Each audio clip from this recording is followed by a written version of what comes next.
Good morning दोस्तों, Aditya educational class में आपका स्वागत है। आज हम लोग यहाँ सूक्ष्म पाठ्य योजना प्रश्नोत्तर शिक्षण कौशल का बनाने जा रहे हैं, जो आपको सूक्ष्म पाठ्य योजना बनाने में आसानी होगी। जैसे सबसे पहले ऊपर हम लिखते हैं सूक्ष्म पाठ्य योजना, उसके बाद प्रश्नोत्तर शिक्षण कौशल। संस्था का नाम, जिस संस्था में आप पढ़ते हैं उस संस्था का नाम लिखेंगे ब्रैकेट में, अनुरूपी परिस्थितियों में शिक्षणाभ्यास। उसके बाद छात्राध्यापिका का नाम या छात्राध्यापक का नाम, जो आपका नाम होगा यहाँ लिखेंगे। दिनांक, जिस दिन आपको शिक्षण कार्य करना है उस दिन का दिनांक लिखेंगे। कक्षा 8 वर्ग बी विज्ञान, विषय विज्ञान, चक्र दूसरा, अवधि 6 मिनट। यहाँ प्रकरण हमारा है जल।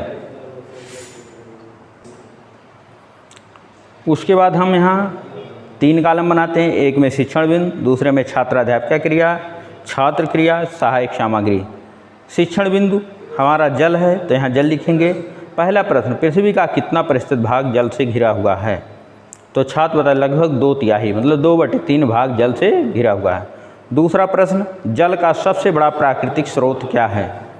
तो छात्र बताते हैं जल का सबसे बड़ा प्राकृतिक स्रोत समुद्र है। उसके बाद तीसरा प्रश्न है कि जल का क्वथनांक कितने अंश सेल्सियस होता है? तो छात्र बताते हैं 100 अंश सेल्सियस होता है। चौथा प्रश्न, बर्फ़ का गलनांक कितने अंश होता है? तो छात्र बताते हैं 0 अंश सेल्सियस। पाँचवा, जल कितने प्रकार के होते हैं? तो छात्र बताते हैं जल 2 प्रकार के होते हैं। छठवां प्रश्न, शुद्ध जल कैसा होता है? तो छात्र बताते हैं रंगहीन, गंधहीन, स्वादहीन, पारदर्शी होता है। सातवां क्वेश्चन, समुद्र का जल का स्वाद कैसा होता है? तो छात्र बताते हैं समुद्र के जल का स्वाद जो है वो खारा होता है। उसके बाद छात्राध्यापिका कथन हम लिखते हैं। बच्चों, जैसा कि हमें पता है कि पृथ्वी पर अपार जल का भंडार समुद्र है। पृथ्वी के धरातल पर 2/3 भाग जल से घिरा है। जल का क्वथनांक 100 अंश सेल्सियस होता है, जबकि जल में कुछ पदार्थ घोलने पर प्राप्त विलयन से अधिक ताप पर उबलता है। बर्फ़ का गलनांक 0 अंश सेल्सियस होता है। कुछ पदार्थों की उपस्थिति में बर्फ़ का गलनांक बदल जाता है। जल 2 प्रकार के होते हैं, कठोर जल, मृदु जल। समुद्र का जल रंगहीन, गंधहीन, स्वादहीन, पारदर्शी होता है, जिसको देखकर, सूंघकर और चखकर जाना जाता है। समुद्र का जल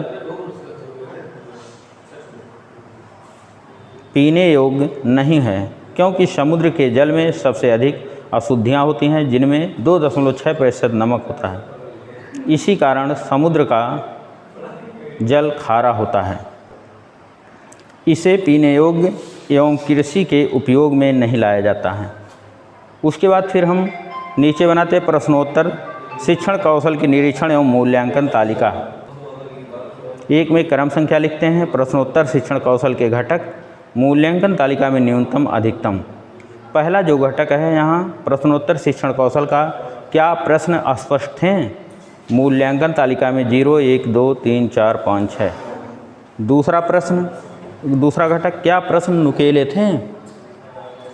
मूल्यांकन तालिका में 0, 1, 2, 3, 4, 5, 6। तीसरा घटक, क्या प्रश्न प्रसंग के अनुकूल हैं? 0, 1, 2, 3, 4, 5, 6।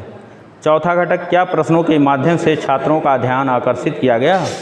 मूल्यांकन तालिका में 0, 1, 2, 3, 4, 5, 6।